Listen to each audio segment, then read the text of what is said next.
Hi there, welcome to KSB'S book review. I know you haven't seen me in a while. I'm back at school. I'm a freshman in high school, so I'm just trying to get hold of the scheme of work. Understand? I know it's the first term, so you're just trying to understand the subject. But I'll try and make it one video per week. And you can send me a message. The captions are usually turned off for YouTube because of my age, of the age I used to register on my Gmail. But you can send me an email with the email down below in the captions at ksbolurotimi@gmail.com. Although I'll write it with captions and you'll be able to see it. So let's get into today's episode. The book we'll be reviewing today is Twins at St. Clair's, written by Enid Blyton. Some people will say, the last review you said was Enid Blyton. The review before the last one was Enid Blyton. I know. The truth of the matter is that Enid Blyton is an amazing author. She knows how to get your attention. Although she's late, but she still, and I think she will still be one of the best children and teenagers author. She writes a lot about boarding schools, about secret societies, and really captures your attention, and you feel like you're part of the adventure going on. So this book, Twins and St. Clair's, is about Patricia and Isabel O'Sullivan. They go to a school, they attend a school called Red Roofs. And their parents just all of a sudden just want to change their school and take them to St. Clair's. They feel reluctant. Oh, why do we have to go to St. Clair's? But when they get to St. Clair's, there are a lot of things going on. And they were always acting proud because they were head girls at Red Roofs, and there were some things that they didn't do at Red Roofs that they had to do in St. Clair's that were very essential. People in their class even called them stuck-up twins because they were always feeling very obstinate about how other people behaved. Even in their dorms, because it was a boarding school, even in their dorms, they were always sitting together talking about, oh, this person is like this.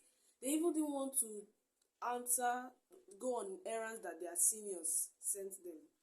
This book shows the journey on how Patricia and Isabel they were called Pat and Isabel in the book. It shows how they became, how their relationship with their friends transformed from being stuck-up twins to a set of amazing girls who loved relating with other people.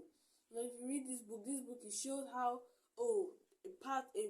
an obstinate Patricia just for the next minute turns into someone who's loving, caring, and friendly, trying to find out what's happening to this person. And there's also some mischief and mysteries going on in St. Clair's, their first term. And then they also have to struggle with exams, trying to adapt to their syllabus, and having to struggle to get to the top again. Sometimes it's difficult to get to the top when you get to a new school because you're not used to the way they teach, how they teach, and most times what they even teach, because sometimes the way teachers teach are very different. This book is amazing. You can read it anytime, especially this period that school is back on. You can read it, enjoy it, and know if you are in a new school, you can read this book to find out how to adapt to different situations, whether how to make friends, or how to study hard to make it back to the top, or how to make yourself look like a good student to other teachers, how to make your parents proud again at your new school. The words I learned from this book are obstinate and spasm. If you've watched this video up to this point, you will know that I've said obstinate like 3 times already. Obstinate means refusing to change the way of behaving.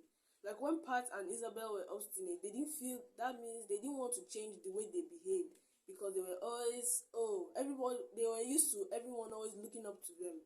So they didn't want to change their behavior. They always wanted people, they went to St. Clair's with that same attitude that, everyone should look up to us and come to us for advice. But that's not how it was. Then we have spasm. Spasm is a strong feeling that lasts for a short time. Like, it's not shock, but it's something similar to shock, but it's not shock. Like when you're stunned and you're restricted to doing something. I just feel that restriction for a short period of time. Yes, that's the meaning of spasm. So my favorite part of this book was when one of their friends, Sheila, she was always boasting about how many cars their parents had, how many houses, how big the house were, how many maids and housemasters were taking care of the house. She didn't really have to do anything at home. It was just because she was coming to St. Clair's that she really had to do chores and clean other people's messes and all that. My favorite part was when she finally realized that what she did was wrong, and she showed her real self. A senior who knew a little bit about her told Patricia and Isabel and the rest of their friends that their parents had never been rich. They've never always been rich. They had a time in their life where they were poor, they were struggling, but all of a sudden when they started making money and they started living in this huge mansion with lots of cars, she used it as a windscreen to hide her real self. And eventually, when they talked to her, they found out she was actually a very loving person. And that's one of my favorite parts of this book. My ratings for this book are a must read because it's just amazing. Like, it shows everything about school life, how to adapt to a new school. If for those of you who are just going for a new school, this new session, you can read this book and find out how to adapt, how you can make friends, how you can change your behavior towards the teachers, the students, and towards the activities that go on in the school. That's my ratings for this book. I hope when you're going out to a library or you're going out book shopping with your friends, or maybe if you have a library in your school and you're looking for a book to read, I advise you look out for The Twins at St. Clair's, because it's a really, really impactful book. When you read the book, you learn one or two lessons, and you'll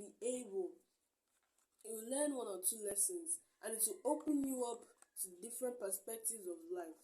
I hope this review was helpful. Thanks for watching, and if you haven't hit that subscribe button, please do. And I would like to say thank you for helping me get to 30 subscribers. I know it's not very much, but it's actually very much to me, because 30 subscribers, it wasn't easy. And if you haven't hit that subscribe button, please do, and share to your friends so that they will know what book to read.